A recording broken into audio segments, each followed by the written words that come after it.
नमस्कार, आप लाइव बिहार देख रहे हैं। मैं हूं राजमोहन तिवारी। देखिए, विधानसभा चुनाव 2025 को लेकर अलग अलग सीटों की चर्चा हम कर रहे हैं और आज जिस सीट की हम चर्चा करने जा रहे हैं वो चुनाव से पहले काफी ज्यादा सुर्खियां बटोर रहा है, क्योंकि वो सीट है हरनौत विधानसभा। बीते कई दिनों से लगातार मीडिया में ये खबरें चल रही हैं कि नीतीश कुमार, मुख्यमंत्री के बेटे निशांत कुमार, हरनौत विधानसभा से इस बार चुनाव लड़ सकते हैं। वही हरनौत विधानसभा जहां से पहली बार नीतीश कुमार विधायक बने थे, अब उनके बेटे भी क्या सचमुच चुनाव लड़कर वहीं से विधायक बनेंगे? आज तो निशांत कुमार से यह सवाल भी पूछ दिया गया और निशांत कुमार ने ना हाँ में जवाब दिया और ना ही ना में जवाब दिया, लेकिन अपने पिता नीतीश कुमार के लिए एक बार फिर से वोट मांगा और साथ ही साथ जो नीतीश कुमार के स्वास्थ्य को लेकर सवाल उठाते हैं उनको भी जवाब दिया। तो क्या सचमुच निशांत कुमार चुनाव लड़ने वाले हैं? निशांत कुमार अगर हरनौत से चुनाव लड़ेंगे तो उनके सामने विरोधी खेमे से कौन उतरेगा? कांग्रेस होगा, आरजेडी का पहलवान होगा या फिर मुकेश सहनी का भी कैंडिडेट उतर सकता है? हम बातचीत विस्तार से करेंगे, समझेंगे। हमारे साथ राजनीतिक विश्लेषक राय प्रतीक मौजूद है। बीते कई समय से यह सीट जेडीयू के ही खाते में है, इस बार भी खाते में रहेगी। पहलवान सचमुच बदलेगा या नहीं बदलेगा? नमस्कार तिवारी जी, मैं आपको बता देना चाहता हूँ नालंदा जिले की सीट है। नालंदा मतलब कुर्मिस्तान, मतलब नीतीश कुमार टाल से जुड़ा हुआ क्षेत्र। टाल का जो इलाका है, मोकामा, बरहिया, बार, बख्तियारपुर, ये जो टाल का इलाका है, बरबीघा, इसका विस्तार टाल क्षेत्र का जो दलहन का सबसे बड़ा एशिया का कटोरा माना जाता है, उसका विस्तार नालंदा तक है। तो नालंदा का 2 विधानसभा टाल का क्षेत्र को कवर करता है। एक तो आस्थमा विधानसभा है जो मेजर पार्ट टाल का है, और उस टाल का पार्ट जो है हरनौत विधानसभा में भी आता है। तो आप कह सकते हैं नालंदा का आस्थमा और हरनौत दोनों जो है टाल क्षेत्र का हिस्सा है। और हरनौत विधानसभा 3 प्रखंड से मिलकर बना है: हरनौत, चंडी और नगर नौसा। और हरनौत की जो मिट्टी है, ये जो टाल क्षेत्र की जो मिट्टी है, ये एक से बढ़ के एक सुरमाओं को जन्म दी है। नीतीश कुमार सबसे पहले बिहार के मुख्यमंत्री, 20 सालों से मुख्यमंत्री, अब आगे भी, अभी तो और लंबा समय चलेगा अगर जीत गए 25 में तो काम अच्छा कर रहे हैं। नीतीश कुमार पहली नाम। दूसरा नाम आता है सर गणेश दत्त। सर गणेश दत्त आजादी से पूर्व और आजादी के बाद भी ब्रिटिश टाइम में सबसे बड़े शिक्षाविद और बड़े नेता। ब्रिटिश का जो होता था सरकार, जो ब्रिटिश साथी जो सरकार होता था उसमें बड़े ओहदे पे रहते थे सर गणेश दत्त। उसके बाद आ जाइए लल्लन सिंह। अच्छा, लल्लन सिंह का मुंगेर के सांसद, वो भी, उनका भी घर है नगर नौसा प्रखंड के गिलानी चौक। केंद्रीय मंत्री, जदयू के राम लक्ष्मण की भूमिका में लल्लन सिंह, नीतीश कुमार और लल्लन सिंह दोनों का गृह क्षेत्र एक ही विधानसभा क्षेत्र में है। वैसे तो नीतीश कुमार का पैतृक घर हरनौत हुआ, वो रहते थे बख्तियारपुर में। अब इस तीनों के अलावा भी एक बहुत बड़ी केंद्रीय मंत्री तारकेश्वरी सिन्हा, वो भी हरनौत विधानसभा क्षेत्र की थी। अच्छा। चंडी प्रखंड में तुलसीगढ़ एक जमींदारी स्टेट होता था, भूमिहार समाज का जमींदारी स्टेट था। वो 5 बार पटना पूर्वी, जो बाढ़ लोकसभा है, 5 बार पटना पूर्वी से सांसद रही और केंद्र में वित्त मंत्री रहती थी। बड़ी नेत्री थी, वोकल नेत्री होती थी। तो तारकेश्वरी सिन्हा, ललन सिंह, नीतीश कुमार, सर गणेश दत्त, ऐसे बड़े बड़े सुरमाओं की धरती है हरनौत। हरनौत आजकल काफी सुर्खियों में है। निशांत कुमार, मुख्यमंत्री नीतीश कुमार के बेटे। वैसे तो श्री बाबू के बाद अगर कोई बड़ा मुख्यमंत्री बना है जो बिहार के देश के सियासी पटल पे कोई नाम कमाए तो वो नीतीश कुमार है। श्री बाबू भी अपने पुत्र या अपने घर किसी को राजनीति के पक्षधर नहीं थे और किसी को राजनीति में अपने जीते जी नहीं लाए। हाँ, उनके मृत्यु के बाद उनके बेटे वारसलीगंज से 3 बार स्वराज बाबू विधायक बन के मंत्री भी रहे। अलग बात है। देश के सियासी पटल की बात होगी तो लालू यादव भी पीछे नहीं है। बिल्कुल, लालू यादव तो अपने पुत्र को ला चुके हैं, रामविलास पासवान जी भी ला चुके हैं। अब नीतीश कुमार की बारी है। नीतीश कुमार अभी तक अपने पुत्र के राजनीति में लाने के खिलाफ रहे। अपने परिवार में से आज तक किसी रिश्तेदार को भी नहीं लाए, किसी रिश्तेदार को भी नहीं लाए। वो श्री बाबू की राह पर चल रहे हैं और योग्य और मतलब एक तरह से आइडियल मुख्यमंत्री के रूप में उनका छवि है। आज के दिनों में थोड़ा इधर उधर उनकी छवि थोड़ी धूमिल हुई है, लेकिन आज भी नीतीश कुमार है। तो नीतीश कुमार के पुत्र की चर्चा है। कई कुर्मी नेता, कई जदयू के नेता चाहते हैं कि नीतीश कुमार यहाँ से चुनाव लड़े, नीतीश कुमार के पुत्र यहाँ से चुनाव लड़े, क्योंकि नीतीश कुमार यहाँ से विधायक रहे। तो हम जब दावेदारों की चर्चा के आएंगे तो इसकी हम चर्चा करेंगे। फिलहाल यहाँ के सामाजिक ताना बाना की चर्चा कर ले और कौन कौन से विधायक या हरनौत का सियासी समीकरण क्या रहा है। बता दें कि हरनौत की जो सीट है 1977 में सृजित हुई है और पहले विधायक यहाँ से भोला प्रसाद सिंह है। कुर्मियों का सीट है, कुर्मी लगातार विधायक बनते आए हैं, एक आध अपवाद छोड़ दे तो। भोला प्रसाद सिंह नीतीश कुमार को हरा के विधायक निर्दलीय 77 में। 80 में अरुण कुमार सिंह ये भी निर्दलीय विधायक बने और नीतीश कुमार को हरा के दोनों बार नीतीश कुमार हारे, निर्दलीय से चुनाव हारे। फिर नीतीश कुमार 1985 में विधायक बने, पहली बार चुनाव विधायक बने। 1990 में ब्रजनंदन यादव ये भी निर्दलीय चुनाव जीते। अब देख लीजिए 1995 में फिर नीतीश कुमार। 1990 में अभी ये बताना होगा कि नीतीश कुमार ने चुनाव नहीं करा, वो बाढ़ से सांसद हो गए और केंद्र में मंत्री थे, यूनियन एग्रीकल्चर राज्य मंत्री थे, शायद कृषि राज्य मंत्री थे विश्वनाथ प्रताप सिंह के साथ सरकार में। 1996 में उपचुनाव हुआ अरुण कुमार सिंह, फिर नीतीश कुमार सांसद बन गए। 1995 में फिर नीतीश कुमार चुनाव जीते, लेकिन 96 में फिर सांसद बन गए। फिर 2000 में विष्णुमोहन चौधरी सत्ता पार्टी। 2005 के दोनों चुनाव में सुनील कुमार। फिर 2010-15-20 हरि नारायण सिंह जो वृद्ध नेता है, तो उनकी उम्र भी हो चुकी है, बुजुर्ग हो गए। और हरनौत का हम सियासी समीकरण पे आएंगे तो हरनौत में कुल वोटर है 3,33,000, ठीक है, जिसमें हरनौत, चंडी नगर, नौसा 3 प्रखंड आते हैं पूरा, जिसमें मुस्लिम वोट मात्र 1600 है।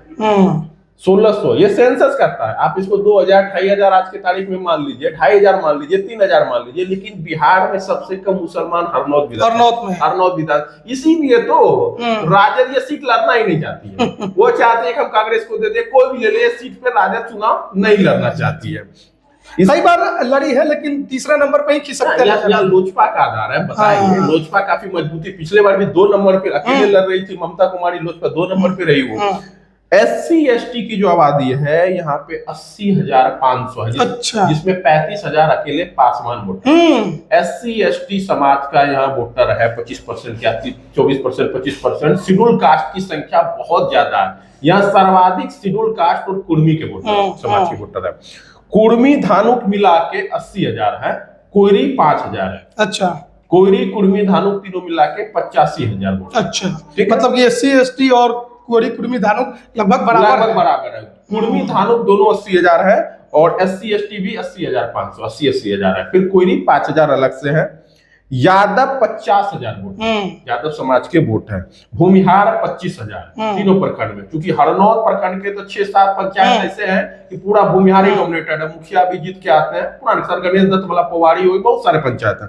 राजपूत भी 17,000 की संख्या, राजपूतों की भी संख्या यहाँ पे फॉरवर्ड में भूमिहार और राजपूत यहाँ है। मतलब कि आरजेडी का समीकरण यहाँ फिट नहीं बैठ रहा। या अब ललन सिंह देखिए, भूमिहार के बड़े नेता है, उनका भूमिहार यहाँ जदयू के साथ है, राजपूत भी यहाँ जदयू के साथ, आरसीपी सिंह के साथ जदयू में थे, तो राजपूत यहाँ हरनौत के राजपूत काफी ज्यादा उनसे जुड़े हुए थे, तो राजपूत और भूमिहार भी यहाँ जदयू के साथ जुड़े हुए हैं। और ब्राह्मण देख लीजिए 5,000 है। वैश्य समाज का 20 से 25,000 वोट है, वैश्य समाज का भी वोट ठीक ठाक है।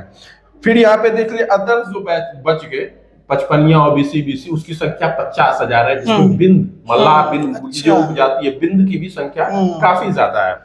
तो अब हरनौत के दावेदारों की चर्चा करें, किस पार्टी को? पहले तो NDA में कोई संशय नहीं है, जदयू ही लड़ेगी, जदयू ही लड़ेगी। लोजपा साथ आ गई तो और उसको मजबूती, अगर लोजपा अगेंस्ट में होती तो मुकाबला होता। लेकिन हो सकता है ये सीट गठबंधन में RLJP को चले जाए, महागठबंधन में RLJP को ये सीट दे सकता है, पासवानों को वहां संख्या बहुत ज्यादा है। अब देख लीजिए यहाँ पे जो कहानी है, जदयू में हरि नारायण सिंह वृद्ध हो चुके हैं, इस बार चुनाव लड़ेंगे, इसकी संभावना काफी कम है। तो यहाँ पे 2 दावेदार उतरे, एक तो मनीष वर्मा है, अच्छा, जदयू में हाल में ज्वाइन किए, राष्ट्रीय महासचिव बने हैं, जदयू में धमाकेदार एंट्री हुई है। मनीष वर्मा की भी चर्चा है। अब उनको नालंदा की कौन सी सीट पे उनके लिए वैकेंसी है? वैकेंसी सिर्फ हरनौत में ही है, बड़ी वैकेंसी है। लेकिन हरनौत में निशांत कुमार, नीतीश कुमार के बेटे की चर्चा बहुत ज्यादा है। कहा जा रहा है पूरे बिहार में कहा जा रहा है कुछ मंत्री नहीं बने, कुछ नहीं बने, लेकिन वो विधायक बना के वो रहेंगे। वो अपने जो पिता की सीट है, परंपरागत सीट रही है, उस हरनौत का सीट से वो प्रतिनिधित्व करना चाहते हैं। हरनौत की जो जनता है, जो नीतीश कुमार के समर्थक है, उनके परिवार के जानने वाले, उनका दबाव है निशांत कुमार को राजनीति। और इसके पीछे एक और कारण ये दिया जा रहा है कि पार्टी को बचाना है। ललन सिंह भी चाह रहे हैं कि निशांत कुमार जो है हरनौत से विधानसभा चुनाव लड़े, क्योंकि दोनों की दोस्ती बहुत अच्छी है, दोनों एक ही क्षेत्र से आते हैं। तो मनीष वर्मा भी है, निशांत कुमार। और सबसे बड़ी बात है कि निशांत कुमार अभी तक चुनाव पर खुलकर बोल देते थे कि लड़ेंगे नहीं लड़ेंगे, क्या चाहते हैं, लेकिन इन दिनों उनकी दिलचस्पी बढ़ी है, पिता के लिए वोट खुलकर मांग रहे हैं। और आज तो पूछा गया कि हरनौत से लड़ने की चर्चा है, ना हाँ कहा ना कहा, एयरपोर्ट पर गाड़ी में बैठ गए चुपचाप। तो लग रहा है चुप्पी में ही तो सब कुछ होता है, जवाब होता है। अगर चुनाव नहीं लड़ना होता तो साफ नकार देते हैं। अगर चुप्पी है तो इच्छा है, हो सकता है, क्या हो सकता है कि नीतीश कहा गया, नीतीश कुमार वेटनवाद की स्थिति में है, वो तौल रहे हैं क्या पुत्र को राजनीति पे अपना जो उनका ये वो है, होता है ना, एक मापदंड होता है जिसपे वो चल रहे हैं, उसको क्रॉस करके अपने पुत्र को राजनीति में लाया जाए या नहीं लाया जाए, वेटनवाद। लेकिन पुत्र और उनके समर्थकों का है। आज तो उनसे ये भी पूछा गया कि आपके पिता के स्वास्थ्य को लेकर सवाल उठता है। बिल्कुल। साफ कहा कि ये जो भी बोल रहे हैं इसमें कोई भी तर्कसंगत बातचीत नहीं है। बिल्कुल। अब आ जाते हैं महागठबंधन में। कुर्मी चेहरे की तलाश है। कुर्मी चेहरा ना कांग्रेस में है ना आरजेडी में है, बड़ा कोई चेहरा नहीं है। अब आरजेडी में देख लीजिए, एक सतीश कुमार है, अभी जो लोजपा छोड़ के आए हुए हैं। कभी नीतीश कुमार के बड़े विरोधी थे, आस्थमा से विधायक। ये बड़ा है सवाल कि नीतीश कुमार के बड़े विरोधी आस्थमा से विधायक रहे, लेकिन आस्थमा में तो नया प्रयोग होने जा रहा है। कुमार पुष्पंजे की चर्चा है। कांग्रेस चाहती है कि हम हरनौत की सीट नहीं लड़े, हारने वाली सीट नहीं लड़े। राजद भी चाहती है हम सीट नहीं लड़े। तो कांग्रेस चाहती है हमें हरनौत के बदले आस्थमा की सीट दे दी जाए, वहां से किसी भूमिहार को, जो ट्रेडिशनल सीट रहा है वहां कुर्मी बना भूमिहार को, किसी भूमिहार पे दाव खेला जाए। और यहाँ की जो सीट है आस्थमा, यहाँ किसी बड़े कुर्मी नेता की तलाश हो रही है। बड़े कुर्मी नेता में कौन है? एक सतीश कुमार है जो नालंदा से, जो हरनौत से, मतलब नालंदा के क्षेत्र से, और हरनौत में उनकी दिलचस्पी भी है। अब फिलहाल उनकी स्थिति यह है कि कहीं कुछ है नहीं, तो जो मिल जाए वही। तो हरनौत एक वो सतीश कुमार हो गए। दूसरे बाहुबली एक नेता है अशोक महतो, टाल का ही क्षेत्र है, उनके लिए भी वैकेंसी अभी इधर। हालांकि उम्मीद कम है कि वो लड़ेंगे, कम है कि हरनौत जाएंगे। उनके लिए ज्यादा चर्चा मोकामा और नवादा के क्षेत्र वारसलीगंज से, और मोकामा से भी ज्यादा, शेखपुरा की भी चर्चा है, शेखपुरा से भी चर्चा हो रही है। शेखपुरा में काफी ज्यादा सक्रिय भी है, उनके समाज की अच्छी खासी संख्या है। तो देखेंगे, अशोक महतो भी है, सतीश कुमार भी है। कांग्रेस में भी फिर कोई कुर्मी चेहरा नहीं है। पिछले बार बड़ा कोई चेहरा पिछले बार कुंदन गुप्ता पटना से जाके चुनाव लड़े, 21,000 वोट मिले, तीसरे नंबर पे रहे। इस बार उनकी भी दावेदारी है। वो संजय पांडे है कांग्रेस में, वो भी चुनाव लड़ना चाह रहे हैं। अब दिक्कत ये है कि यहाँ पे फॉरवर्ड का वोट है, लेकिन फॉरवर्ड पे दाव कार्ड खेले तो खेले कैसे? फॉरवर्ड अपने हमारे साथ आ नहीं सकते। यहाँ के फॉरवर्ड का भी जुड़ाव एनडीए के साथ है, समस्या बनी। लेकिन एक और बात है, पशुपति कुमार पारस को ये सीट दी जा सकती है, क्योंकि कांग्रेस की सीटें कम होगी, जिसमें कि हरनौत की भी सीट कांग्रेस भी ऑटोमेटिक छोड़ देगी। खुद नहीं लड़ना चाह रही है कांग्रेस की, हम हरनौत से चुनाव लड़े। हारेंगे तो स्ट्राइक रेट खराब होगा, फिर आरजेडी इल्जाम लगाएगी। बिल्कुल। तो पशुपति पारस के गुट में पक्ष में ये सीट दी जाती, क्योंकि अगर गठबंधन में आते हैं 80,000 एससी समाज के वोटर, जिसमें सबसे ज्यादा पासवान, और कुर्मी समाज को काउंटर करने का वहां पे किसी में मादा है तो वो आरएलजेपी में, मतलब पासवान दलित वोटर में है। और वहां पे देखिए सूरजभान सिंह पशुपति पारस के साथ है, तो मोकामा टाल का क्षेत्र रहा है। अगर पशुपति पारस को यह सीट दिया जा सकता है तो सूरजभान सिंह का भी प्रभाव काम करे, क्योंकि अनंत सिंह का ही बाढ़ का पड़ोसी। देखिए मोकामा के दक्षिण में आस्थमा विधानसभा है टाल में, अब बाढ़ के दक्षिण में हरनौत विधानसभा क्षेत्र, ये टाल से जुड़ा हुआ क्षेत्र है, मोकामा और बाढ़ का पड़ोसी क्षेत्र है। तो यहाँ सूरजभान सिंह और अनंत सिंह का प्रभाव काम करता है, क्योंकि भूमिहारों की और राजपूतों की संख्या अच्छी खासी है। खुद ललन सिंह उस क्षेत्र से आते हैं, तो देखने वाली बात होगी। और अब बड़ी बात है कि पशुपति पारस को ये सीट जाती भी है तो उम्मीदवार कौन होगा? यहाँ उम्मीदवार कोई होगा, हेलीकॉप्टर वाला होगा, जो भी होगा हेलीकॉप्टर वाला होगा। किसी कुर्मी नेता की तलाश है या कोई ऐसे नेता जिनको कि पूरे बिहार में बड़े नेता हैं, एडजस्ट नहीं हो पा रहे हैं, उनको यहाँ से एडजस्ट किया जा सकता है, चाहे वो किसी भी जाति से हो, शौकिया चुनाव भी लड़ा दिया, यादव हो, गुप्ता जी हो। अब चुनाव कितनी मजबूती से लड़ेंगे तो समय बताएगा। क्योंकि यहाँ पर आपने कहा कि अति पिछड़ों का भी अच्छा खासा वोट है, जिसमें बिंद बेलदार वीआईपी को भी मिल सकता है, मुकेश सहनी को। अरे वहीं पे देखिए ये क्या कहते हैं, के ग्रुप वाले जो बड़ा मेडिकल कॉलेज खोले, पेटी लेके घूमते रहते हैं धनबाद से लेके आस्थमा तक कि हमको टिकट मिल जाए, हो सकता है वो भी हरनौत से चुनाव लड़ जाए। रवि चौधरी नाम है, तो देखने वाली बात होगी कि किसका गोटी सेट होता है महागठबंधन में, क्योंकि एनडीए में तो फाइनल है। हाँ, पहलवान जो है यहाँ थोड़ा सा ये संशय वाला सीट है, और हो सकता है कोई पैराशूट ही उम्मीदवार उतरे। राजद कांग्रेस ये सीट नहीं लड़ना चाहती है, जो अभी तक हमारे पास खबर आ रही है ना। राजद हालांकि बीते दिन तेजस्वी यादव गए थे हरनौत, हाँ हरनौत गए थे, यादवों की संख्या भी 50,000 है, लेकिन मुस्लिम वोटर मात्र 16, एमओआई फिट नहीं है। तो यहाँ पे दलित के साथ यादव वोटर जुटे, तो दलित को जोड़ने के लिए पशुपति पारस को ये सीट दी जा सकती है। मुकेश सहनी भी है। अब कैंडिडेट कौन होता है, ये पशुपति पारस और सूरजभान सिंह तय करेंगे। टाल का क्षेत्र है, प्रभाव भी रहेगा, कोई हवाई कैंडिडेट होगा। कांग्रेस चाहती है कि हमें हरनौत के बदले आस्थमा की सीट मिल जाए। अच्छा, सवाल एक हम आपसे पूछना चाहेंगे कि अब तो लोजपा दो गुटों की है, चिराग पासवान यहाँ लड़ते रहे, मजबूती से लड़ते रहे। जब इधर गठबंधन में एनडीए में नहीं थे तो नालंदा की खूब कैंपेनिंग करते थे, ममता देवी जल्दी। तो मेरा ये सवाल यहाँ पर ये है कि सबसे बड़ा सवाल, चिराग पासवान नीतीश कुमार के साथ आ गए हैं, तो पशुपति पारस अगर वहां कैंडिडेट देते भी हैं तो क्या पासवानों को अपने पाले में लाने में वो कामयाब हो पाएंगे? यही तो देखना है ना, यही तो देखना है। अग्नि परीक्षा होगी। हो सकता है ममता देवी जो पिछले बार 2 नंबर पे थे, हो सकता है वही पशुपति पारस की पार्टी के उम्मीदवार हो जाए। वो तो बहुत अच्छा फाइट दी थी, 38,000 वोट अकेले दम पे लाई है। आरजेडी का सपोर्ट मिलेगा तो हो सकता है कि ममता देवी ही पशुपति पारस की पार्टी के उम्मीदवार हो जाए। ये तो देखना है ना। कांग्रेस चाहती है कि हमें आस्थमा की सीट मिल जाए, वहाँ किसी वो भूमिहार पे महागठबंधन में पैराशूट कैंडिडेट ही होगा। लेकिन एनडीए में भी अभी कैंडिडेट हम लोग ये नहीं कह सकते कि फाइनल है। जेडीयू लड़ेगी ये तय है, लेकिन कैंडिडेट कौन होगा इसके लिए इंतजार करना। सतीश कुमार एक चेहरा है, कुर्मी चेहरा है, महागठबंधन में उनको लाया, वो चाहे कांग्रेस या आरजेडी इनको आस्थमा में खेल सकती है। वो लड़ना चाहते हैं हरनौत से चुनाव, पहले आस्थमा से विधायक रहे हैं। आस्थमा में कोई नया प्रयोग होगा, चाहे राजद से कुमार पुष्पंजय आ जाए। अच्छा, इन सबके बीच में आरसीपी सिंह क्या करेंगे? अब देखिए, आरसीपी सिंह का भी प्रभाव हरनौत में अच्छा खासा है। तो आरसीपी सिंह तो वो तो टेबल की पॉलिटिक्स करते हैं, तो जमीन की राजनीति करते नहीं है। तो टेबल की राजनीति क्या करेंगे? अब तो टेबल की राजनीति हरनौत में कोई गुल खिला पाएगी? अब देखना होगा वो किस पार्टी किसके साथ। देखिए, नीतीश कुमार के खिलाफ में उन्होंने ये पार्टी बनाई है, एक तरह से कहिए बीजेपी के भी खिलाफ में ही पार्टी बनाई है, क्योंकि वो तो इंतजार में थे कि नालंदा से बीजेपी टिकट देगी। नीतीश कुमार के साथ बीजेपी की सेटिंग हो गई, एनडीए बन गया, वो कहीं के रहे नहीं, खुद की पार्टी बनाई है आशा। अब वो आशा उनके लिए कितनी बड़ी उम्मीद जगाएगी, और हरनौत में तो जाहिर है कि वो अपना कुछ तो प्रभाव छोड़ने की कोशिश करेंगे। चुनाव लड़ेंगे तो हरनौत में उनका क्या ये उम्मीद लगाई जा सके? क्योंकि आजकल तेजस्वी के पक्ष में थोड़ा बोलते नजर आते हैं। जनसुराज भी है, जनसुराज को क्यों कम आंक रहे हैं? जनसुराज भी चुनाव लड़ेगा आस्थमा में, जनसुराज लड़ेगा।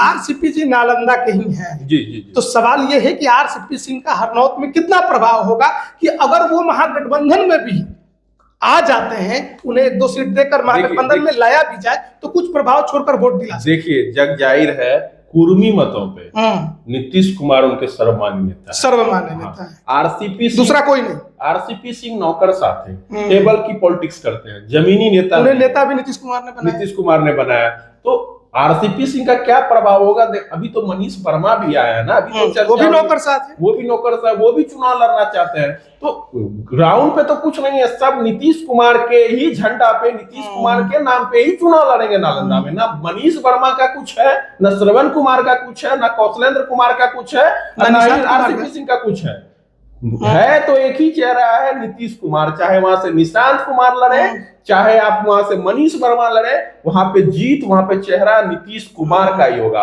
और सामने जो भी आएगा वो दलित के साथ यादव वोटरों को अन्य वोटर में सेंधमारी करके चुनौती देने का काम करेगा। वो हवाई कैंडिडेट ही होगा, या ममता देवी लड़े या शिव पशुपति पारस को मिल जाए, इसकी संभावना भी ज्यादा है। हो सकता है कि प्रत्याशी कोई भी हो जिसको चुनाव लड़ने की महत्वाकांक्षा है वो वहां से चुनाव लड़ जाए। जिसका महत्वाकांक्षा मार खा रहा होगा महागठबंधन में, उसको हर नाव से चुनाव लड़ा दिया जा सकता है, किसी भी जाति बिरादरी का हो। ऐसी चर्चा है। तो देखिए, हम लोग बातचीत कर रहे थे बिहार के एक और हॉट सीट की, और वो है नालंदा जिले के हरनौत विधानसभा की। इन दिनों काफी ज्यादा सुर्खियों में यह सीट इसलिए है क्योंकि मुख्यमंत्री नीतीश कुमार के बेटे निशांत कुमार के चुनाव लड़ने की खूब जोर शोर से चर्चा चल रही है। अब निशांत कुमार लड़ेंगे या नहीं लड़ेंगे ये तो उनको तय करना है और नीतीश कुमार को तय करना है, लेकिन फिलहाल इस पर संशय बना हुआ है क्योंकि खुद निशांत कुमार से सवाल किया गया है। उन्होंने खुलकर ना हाँ कहा ना ही ना कहा, जिसने और ज्यादा संशय बना दिया। लेकिन सबसे बड़ी मुसीबत तो महागठबंधन को है कि आखिरकार इस सीट से कौन चुनाव लड़ेगा, आरजेडी, कांग्रेस या फिर मुकेश सहनी, या ये भी नहीं तो क्या वामपंथी दलों को भी दिया जा सकता है, या पारस अगर आते हैं गठबंधन में महागठबंधन के साथ तो उन्हें भी दिया जा सकता है। पासवान मतदाताओं की बड़ी संख्या इस सीट पर, जो SC/ST कुनबा है वो मजबूत है, और ऐसे में चिराग पासवान ने कई बार इस सीट पर अपनी ताकत जरूर दिखाई है, लेकिन अब वो नीतीश कुमार के साथ है। ऐसे में इस सीट पर NDA और ज्यादा मजबूत दिखाई दे रहा है। देखना होगा कि चुनाव नजदीक आता है तो और क्या कुछ देखने को इस सीट पर मिलता है। बने रहिएगा हमारे साथ। आप सभी का बहुत बहुत धन्यवाद।